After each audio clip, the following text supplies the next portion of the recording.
First on CBS This Morning, Michael Jackson's family, they are speaking out about sexual abuse allegations against the singer in an explosive new HBO documentary. In Leaving Neverland, Wade Robson and James Safechuck claim Jackson abused them for years when they were young children. The documentary premieres this weekend. Jackson has always denied any inappropriate behavior with children. Safechuck and Robson both sued the Jackson estate, but their lawsuits were dismissed because of the statute of limitations. They are now appealing that. The Jackson family insists those claims are lies. We spoke to Michael Jackson's nephew Taj and brothers Jackie, Marlon, and Tito.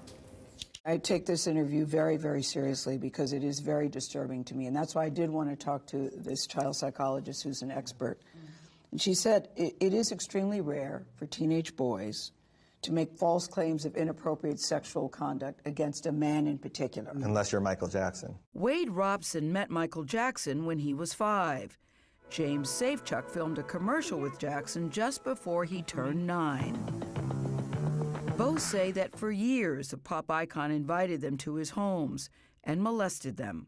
Accusations the Jackson family vehemently denies. One thing that struck me that Wade said, he calls Michael Jackson one of the most kindest, gentle, loving, caring person he knows, who helped him creatively, but also sexually abused him from the ages of 7 to 14.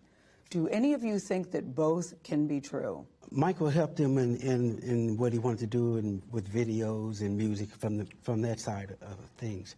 But if Neverland was so horrifying for him, and why would you keep going back? None of us in this room were there at the time that these allegations were made. So how can you say what they're saying are lies? No, we weren't there, and nobody was there, but the facts are a public record. I mean, would he testify under oath all the different things that he said? Those are the facts. In the past, both men have said that Jackson never harmed them. In 1993, Safechuck gave a statement to police for a molestation case involving another boy. No criminal charges were filed. In 2005, when Jackson faced criminal charges, Robson took the stand. His testimony is often credited with helping Jackson win in court. Wade and James both say, Wade in particular has admitted, yes, I lied on the stand. Yes, I lied under oath. Yes, I lied to my parents. Yes, I lied to everyone I cared about because I wanted to protect Michael. He did not want to be the one, in his words, that harmed Michael Jackson. Do you not believe him when he says that? I do not believe him when he says that because we know our brother. Michael wouldn't do anything like that. And then he waits until after the passing of Michael, 10 years later, to come out and state this. And they're still in court with their estate, suing them for hundreds of millions of dollars. Michael's not here to defend himself. Mm-hmm.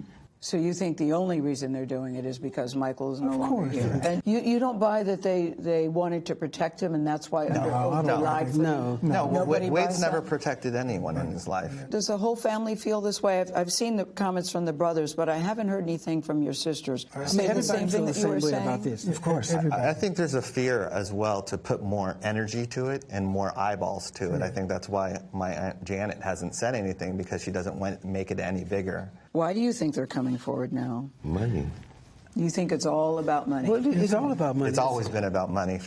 I hate to say it, when it's my uncle, it's almost like they see a blank check, and because they've been taken care of their whole life, and I think that's the problem. These people felt that they're owed something.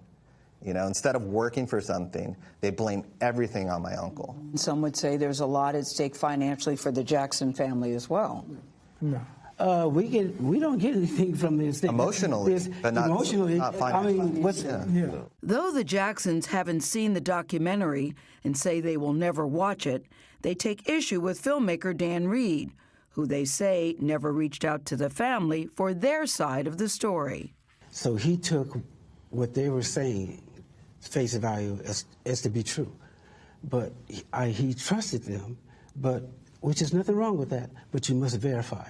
Because when you start throwing allegations out about someone, then you got to go back and go, wait a minute, let me make sure I'm telling the right thing. Make sure they're not selling me a bunch of goods, which they were. What do you want to say about your brother? as this documentary is about to hit the country? I want them to understand and know that this documentary is not telling the truth.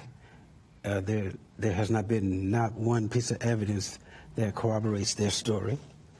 And they're not interested in doing that. Some would say, though, guys, it's hard for you to sit here and say the documentary isn't telling the truth when you haven't seen the documentary. Shouldn't you see the documentary, I don't Jackie? care to say no, because I know my brother. I don't have to see the documentary. I know Michael. I'm the oldest brother. I know my brother.